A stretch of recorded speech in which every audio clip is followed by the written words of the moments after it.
I once heard a really old legend about how the Hound warriors in the days of the old tribes would feed their Mabari the flesh of the vanquished. Well, that's what I heard anyway. It would sometimes be human flesh. Oh, like you can tell the difference. For all you know, maybe you've already been fed something. Someone.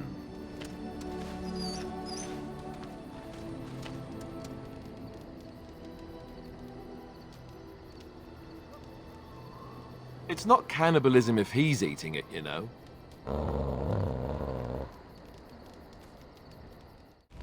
Something on your mind? Of course.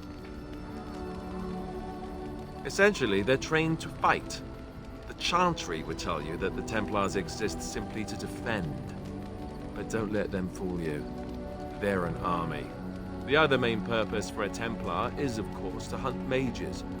To that end, we train in talents that drain mana and disrupt spells. You could call it that, sure. The Chantry doesn't look on it the same way, however, since really our talents only work on mages. Against a regular person, I'm just a guy in a metal suit. Perhaps, but there usually isn't much of an opportunity. The Chantry keeps a close rein on its Templars. We are given lyrium to help develop our magical talents, you see. Which means we become addicted. And since the Chantry controls the lyrium trade with the dwarves, well, I'm sure you can put two and two together. Thankfully, no. You only start receiving lyrium once you've taken your vows. You don't need lyrium in order to learn the Templar talents. Lyrium just makes Templars' talents more effective. Or so I was told. Maybe it doesn't even do that. The Chantry usually doesn't let their Templars get away either, so they can spread their secrets. I'm a bit of an exception. Lucky me.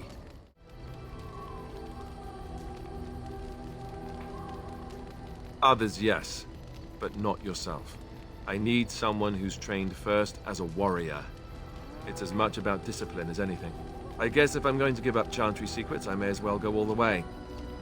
Send whoever you want trained to me in camp, and I'll see what I can do. Yes? Well, here I am. Of course I do.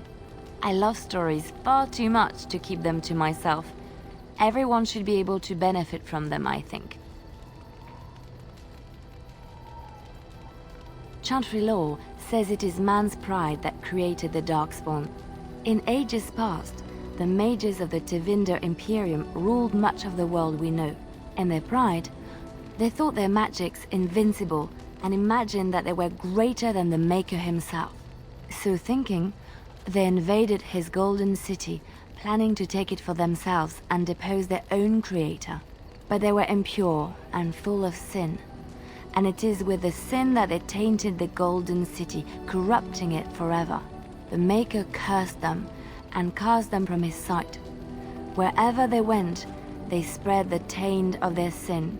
Any land that was touched by the taint became blighted and would suffer no life. Instead, the Darkspawn arose to torment us and remind us of our hubris.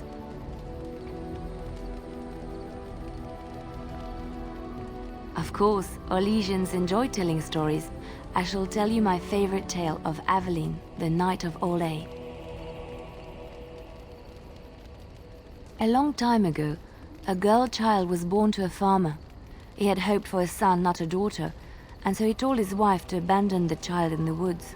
Before the cold could claim her, the baby was found by a tribe of Dalish elves who took pity on the poor mewling thing and raised her as their own. Aveline, for that is what they called her, grew strong and quick and clever under the guidance of the elves. She learned to wield the sword as well as any man, could kill a deer with an arrow at 100 paces, and was as graceful on the back of a horse as she was on foot.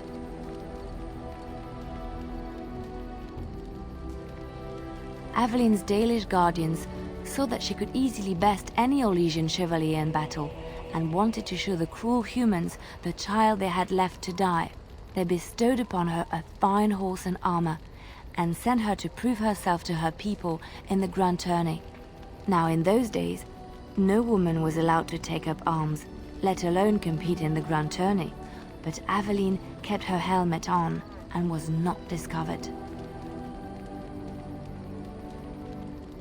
Aveline won many events and gained the approval of the adoring crowd. Eventually, she came face to face with the knight Kaleva in the grand melee. Aveline had already bested him in the joust, and Kaleva was determined not to lose a second time.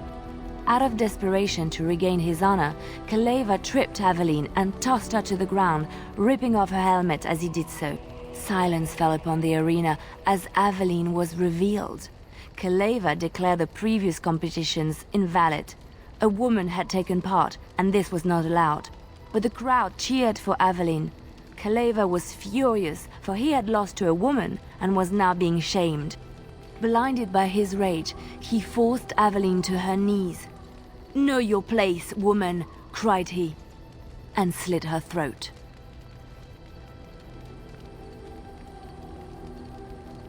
The son of the king, Prince Freyan, was present.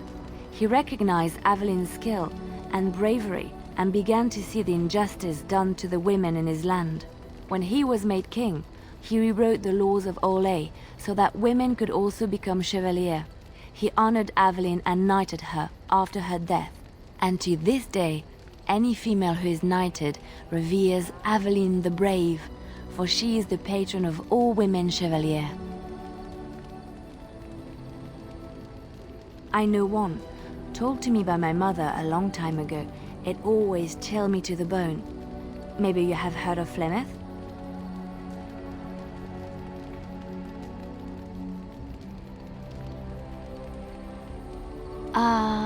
Are you sure? Was she the Flemeth of legend? Flemeth, the devourer of men? Flemeth, mother of witches? Flemeth, demon-touched, who dwells in the mists?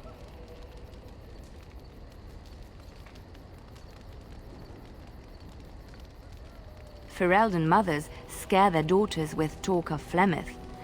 They say that if you're bad, Flemeth will spirit you away and bind you to her forever. They also say that Flemeth mourns her lost beauty and will steal yours through your looking glass if she catches you. Flemeth's beauty was known throughout the land. She had hair like unto a moonless night, skin as pale as winter's first snow, and eyes as beautiful and perilous as the sea. When she came of age, she came to the attention of the Lord of Highever, Conobar, and he took her for his wife. Conobar soon learned that his young bride had the gift of magic. He kept this a secret, for he feared that she would be taken from him. Flemeth stayed with Conobar for some years, and with his blessing, she practiced her art. And then one day, a young poet named Osen came to the castle. Flemeth was captivated by Osen's voice, and he by her beauty, and they fell in love. Flemeth longed to be with her true love, and she and Osen fled from Conobar's lands, seeking refuge in the Kokari wilds with the Chasing tribes. They lived there happily for many a year, till the day Flemeth received news that Conobar was dying and longed to see her face one last time. Flemeth's heart swelled with pity for the man who once was her husband, and begged Osen to return to Conobar's side with her. But when Flemeth and Osen entered Highever, they were captured by Conobar's men, and Osen was slain in front of Flemeth's eyes. Flemeth was imprisoned in the highest tower of the castle, there to await Conobar's judgment on her. Distraught at the loss of her love, Flemeth plotted revenge against her husband. She summoned a fey demon, intending for it to wreak vengeance on Conobar. But a spell went awry. The demon possessed Flemeth. Turning her into an abomination, the halls of the castle ran red with blood as Flemeth slaughtered Conobar and all his men. The last of Flemeth's humanity melted away, and at dawn, She stole back to the wilds to plot and scheme for 100 years. They say she took to her side many chastened men, and with their help begat her daughter witches, who even now prowl the dark places of the Kokari wilds. Which one? I have heard a little about how the elves gained their freedom from the Tevinter Imperium. When Andraste began her exalted march against the Imperium, the elves joined her cause to fight their masters. The great elven leader, Shatan, born in captivity, rose up to lead his people. He foresaw a future where the elves were free. Shatan was killed when Andraste was betrayed, but the elves continued to fight, eventually breaking free of the Imperium. The elves claimed the Dales in the south and settled there in a land of their own. The elves lived in the Dales for centuries. They resurrected the worship of the elven gods and would allow the building of no chantry. This angered the chantry, and the hostility between the two factions finally broke out in open war. The chantry says the elves struck first, but I do not know whether to believe it. The chantry declared a wholly exalted march against the elves, named for Andraste's similar march against Tevinter. During the exalted march of the Dales, the elven cities were sacked, and the elven state completely dissolved. Some of the elves bitterly accepted their fates and surrendered to human rule, living in the human cities as second-class citizens. But others, still fiercely proud of their heritage, refused to bow to the humans, and instead became homeless wanderers. There were the elves of the Dales, the Dalish. Andraste was the Maker's chosen. The Maker had long since abandoned the world when the sound of her singing turned his ear. Beauty, grace, and wisdom enraptured him, and he offered to take her from this flawed world to become his divine bride. But Andraste had an earthly husband and would not forsake him. Instead, she beseeched the Maker to return to his people once more. So earnest was her plea that the Maker was moved and promised that he would create a paradise on earth if all abandoned their false gods and turned once more to him. And this is why Andraste began her exalted march on the idolaters of the Tevinter Imperium. The Maker granted her his powers with which to smite her enemies. Andraste brought the Imperium to its knees, and her victories converted many to the worship of the Maker.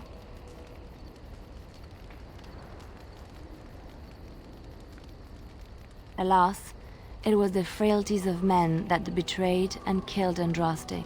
Her earthly husband, Maferath, a chieftain of the Alamari tribes himself, grew jealous as his wife's popularity and influence overshadowed his own. She was also revered as the Maker's betrothed, and Maferath began to see their own bond waning in significance as Andraste became ever more devoted to the Maker. Out of envy and spite, Maferath made a pact with the Archon Hysarian of Tevinter, allowing his beloved Andraste to be ambushed and captured. Andraste was burned at the stake in Minrathous, the capital of Tevinter.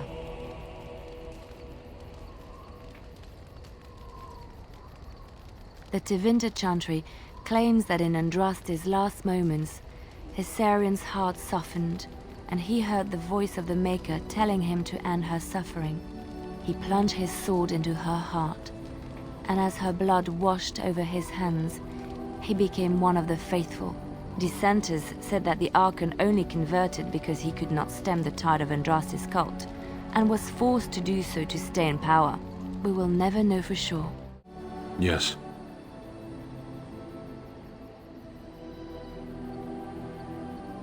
Sitting, as you observed.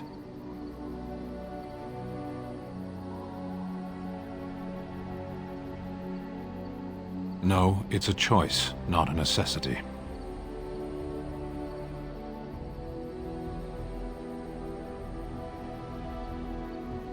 I did. Parshera. Was there anything else? I am hardly surprised. To answer a question.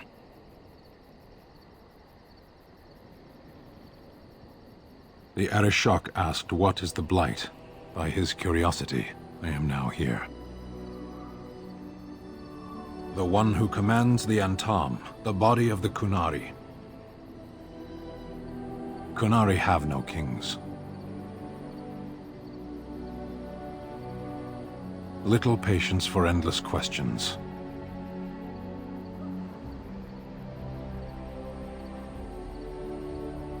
Why do you? Exactly. You don't ask, nor do I. The Arishok sends me and I go. A portion of it. Were you not at Ostagar when the army was overwhelmed? That is your answer. Yes. Never. I cannot go home. It doesn't matter now. Can we move on? We keep the Darkspawn waiting. As you wish. I await your command. So, full of questions, are you?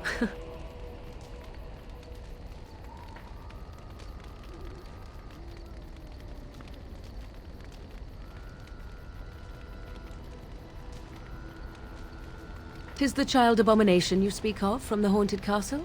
If what you seek is to remove the demon from the child without harming the child, there is a way indeed. There is a connection between the child and the demon, one which can be followed to the demon's true form within the Fade. There, the demon can be battled directly. Only a mage may enter the Fade. It requires lyrium and a group of mages to cast the ritual, neither of which we have, yes?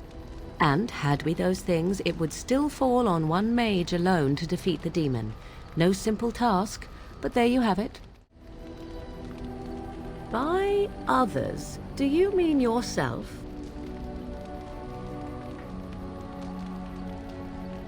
Then I shall teach you what I can whenever we are in camp, provided you have the will to even make the attempt, that is.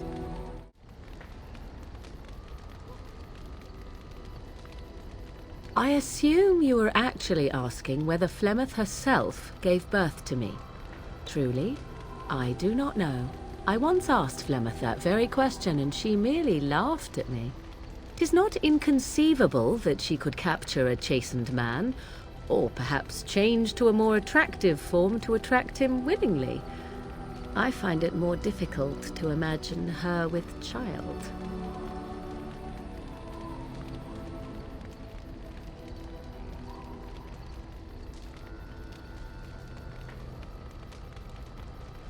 It seems likely, does it not?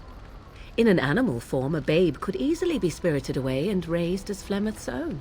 I do know the tales of Flemeth having many daughters, even though I have never met another, and Flemeth has always treated me as her blood.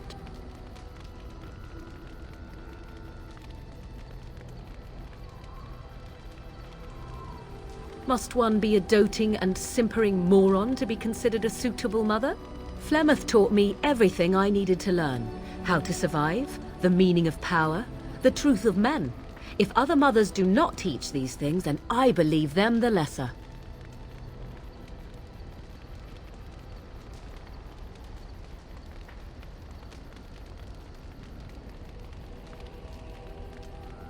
You suppose it's true? 'Tis true. To indulge in love is to indulge in delusion. Surely a Grey Warden such as yourself does not believe otherwise.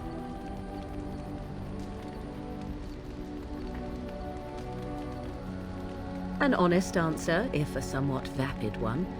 You shall learn in time, if fortune smiles on you. Why do you ask me such questions? I do not probe you for pointless information, do I?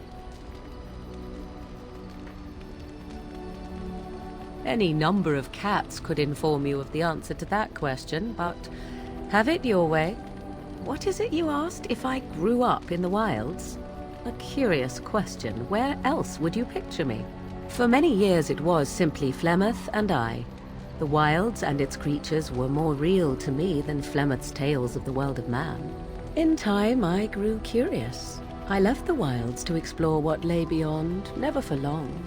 Brief forays into a civilized wilderness.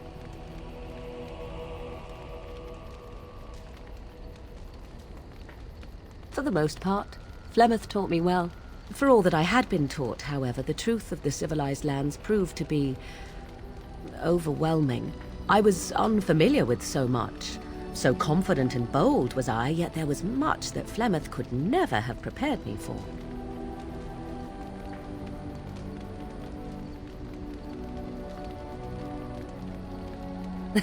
Equal parts daring and foolhardy, perhaps.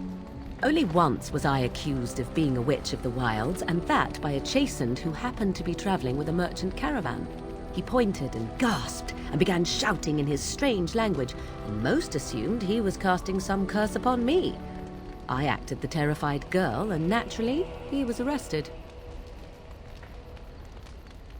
Men are always willing to believe two things about a woman. One, that she is weak, and two, that she finds him attractive. I played the weakling and battered my eyelashes at the captain of the guard. Child's play. The point being that I was able to move through human lands fairly easily. Whatever humans think a witch of the wild looks like, 'tis not I. Not that I did not have trouble. There are things about human society which have always puzzled me, such as the touching. Why all the touching for a simple greeting?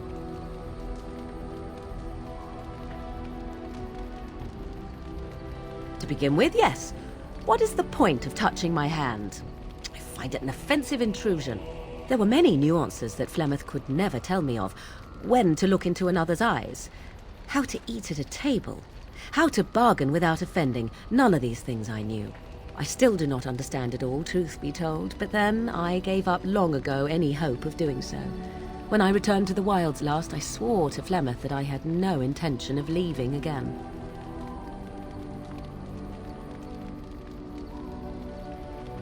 Yes?